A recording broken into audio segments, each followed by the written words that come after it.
Eh bien, le mieux que l'on puisse dire, c'est que mes récentes vidéos sur la dénonciation de ces manipulateurs, parce que ce sont des manipulateurs qui manipulent des chrétiens incrédules qui croient tout et n'importe quoi, eh bien, fait des émules. Et alors on me dit, oui, tu es incrédule, tu crois pas au miracle. Oui, je l'ai dit, je vais le redire encore. Est-ce que vous pouvez vous repasser ça en boucle, ce passage-là? Notez bien, voilà, on est à 26 secondes jusqu'à à la fin. Voilà, je vais le dire très très très clairement. Hein. Très clairement, je fais un petit silence, concentration, c'est bon, c'est clair, vous êtes prêts? Je crois au miracle. C'est biblique. Ils imposeront les mains aux malades et les malades seront guéris. Je crois à cela. Il n'y a aucun souci. Mais jamais, jamais je ne serai l'adepte de ces espèces de gourous qui manipulent des foules à coups de spectacles, de guérisons qui sont improuvables et invérifiables. Alors on me dit, oui, tu es incrédule, à l'époque de Jésus, il n'y avait pas besoin de certificats médicaux. Ben oui, je le sais. Sauf qu'à l'époque de Jésus, ceux qui étaient guéris, ils étaient connus de tous. Tout le monde les connaissait. Je vais vous le dire honnêtement, si aujourd'hui ou demain, un pasteur ou un chrétien va et prie pour Gilbert Montagnier et que Gilbert Montagnier recouvre la vue, j'ai pas besoin de certificats médicaux. Tout le monde sait que Gilbert Montagnier est aveugle. Il n'y a pas besoin de certificat médical, mais on est à l'époque où il y a diffusion sur la toile, Internet, de personnes qu'on ne connaît ni d'Adam ni d'Ève, ni de Pierre, ni de Paul, ni de Jacques d'ailleurs, qui viennent avec Jésus m'a guéri du cancer, alléluia, gloire à Dieu. Et les chrétiens disent Amen. Alors, faut pas être suspicieux, mais faut pas être stupide non plus. Témoignage. François F a été guéri du cancer. François F, ça veut dire quoi? Donne ton nom et ton prénom. T'as été guéri où? Quand? Comment? Ça s'est passé où? Dans quel hôpital? Quel document? Mais pourquoi tu veux des documents? Parce que je ne suis pas un crétin. Je suis un chrétien. Donc, je crois à la guérison. Maintenant, je vais quand même vous raconter, parce qu'il y en a qui pensent que... Moi, je viens du milieu pentecôtiste, où il y a justement beaucoup de témoignages de guérison, de prophéties, enfin, toutes ces choses-là que je connais. Et heureusement que j'ai connu ce milieu parce que aujourd'hui je peux faire le tri. Je sais qu'il y a d'authentiques prophéties, d'authentiques guérisons, etc. Heureusement que j'ai connu ce milieu. Mais malheureusement, malheur, les pires hérésies viennent de ce milieu, il faut le dire. J'en viens. D'accord? Les pires dérapages viennent de ces milieux. Et c'est à cause de ces dérapages, à cause des exagérations, bien que d'autres chrétiens, d'autres confessions ont rejeté les pentecôtistes.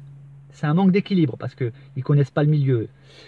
Ils rejettent, mais à cause des dérapages, d'accord? Donc j'aimerais quand même dire que j'ai vu des choses. J'ai vu le meilleur comme j'ai vu le pire. Et je vais raconter un témoignage. J'étais à Laval, à une convention, soi-disant de miracles, guérison, etc. J'ai vu une paralytique, une vraie paralytique, dans un fauteuil. Dans cette espèce d'ambiance, de chant, de cantique et de foi, si on peut dire ça comme ça, il y en a qui se sont approchés de cette paralytique.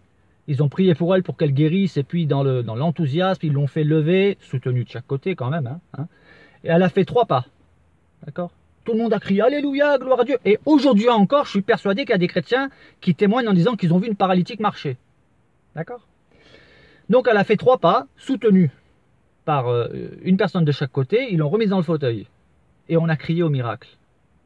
Sauf que moi je suis chrétien, mais pas crétin, je le dirai encore. Je veux vivre, je veux croire aux choses qui viennent véritablement de Dieu. Il ne faut pas être immature et s'accrocher à des pseudo-miracles qui n'en sont pas. Donc qu'est-ce que j'ai fait?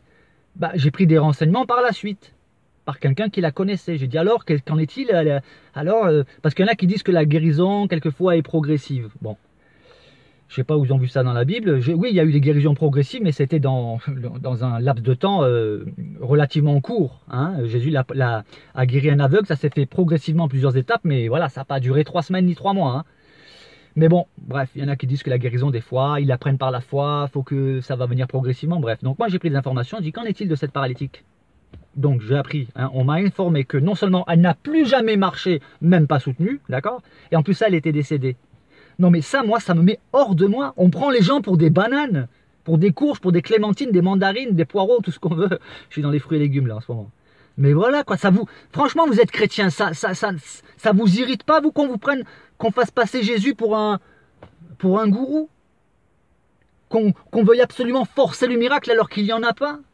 S'il y a un vrai miracle, moi, si je vis un vrai miracle, une vraie guérison, si je suis malade, etc., je ne le souhaite pas, mais ça peut m'arriver. Si je suis vraiment malade, j'ai un cancer ou je sais pas moi, une paralysie ou quoi que ce soit, déjà il y aura forcément un suivi médical avec des documents, etc. Si je suis guéri, mais la première des choses que je ferai, c'est que je présenterai les documents Parce qu'il y a tellement d'escrocs qu'il ne faut pas demander aux gens de croire n'importe quoi, n'importe comment. Moi, je te montrerai les documents. Si quelqu'un me demande les documents, je ne vais pas m'offusquer en traitant les gens d'incrédules. Il n'y a aucun problème, au contraire. Si j'ai les documents, ça sera... Après que les gens ne croient pas, c'est leur problème, mais au moins j'aurais fourni un témoignage crédible et vérifiable. Mais venir en disant « j'ai été guéri », mais non, t'es pas crédible mon gars. Après tu traites les gens d'incrédules. Mais non, faut être cohérent quand même un peu. Donc je crois à la guérison divine, mais à la vraie, je connais le témoignage d'une femme qui s'appelait Thérèse Rucard. C'est un vieux témoignage que j'ai en vidéo, il faudrait que je retrouve la vidéo parce qu'on ne le trouve pas sur internet ce témoignage. Donc elle donne son nom, le nom de son mari, le nom de son fils, le nom du médecin, elle montre les documents qui montrent qu'elle était invalide à 80%, elle montre les documents, les radios, les documents médicaux et les documents de la sécurité sociale qui ne comprenaient pas qu'elle puisse être guérie. Et son médecin traitant qui était athée, complètement athée, a dit « cette maladie-là, on n'en guérit pas ». Elle avait une maladie qui s'appelle le syndrome de la queue de cheval, ça s'appelle. Hein. Je ne sais pas pourquoi ils appellent ça comme ça, mais pour faire en clair, c'est comme si elle avait les nerfs dans le dos, hein, vous les trempez dans du goudron et vous laissez sécher. Voilà, il n'y a pas de guérison, c'est une maladie très douloureuse, il n'y a pas de guérison, ça n'existe pas. Et cette personne, elle a vraiment été guérie. Donc là, je dis oui, amen, je ne suis pas incrédule, je crois au vrai miracle. Mais à ces gourous qui ah mais l'histoire là de ils font pousser les bras et les jambes, mais non, faut arrêter de prendre les gens pour des coquelicots. Je sais que ça va en faire rire certains ça. Voilà. Alors ouais, faut pas juger, mais c'est pas que attendez, faut pas tout mélanger. Quand Jésus il a dit ne jugez point, afin que vous ne soyez point jugés, il s'adressait à qui? Faut lire le contexte. Jésus est en train d'enseigner qu'il ne faut pas juger injustement. Mais qu'a fait l'apôtre Paul? Il a jugé. Il a jugé qui? Il a jugé l'apôtre Pierre. Pourquoi? Pour une histoire d'hypocrisie. Parce qu'il il se comportait d'une certaine manière quand il était avec les chrétiens d'origine juive, et quand il y avait les chrétiens d'origine païenne, il se mettait à l'écart.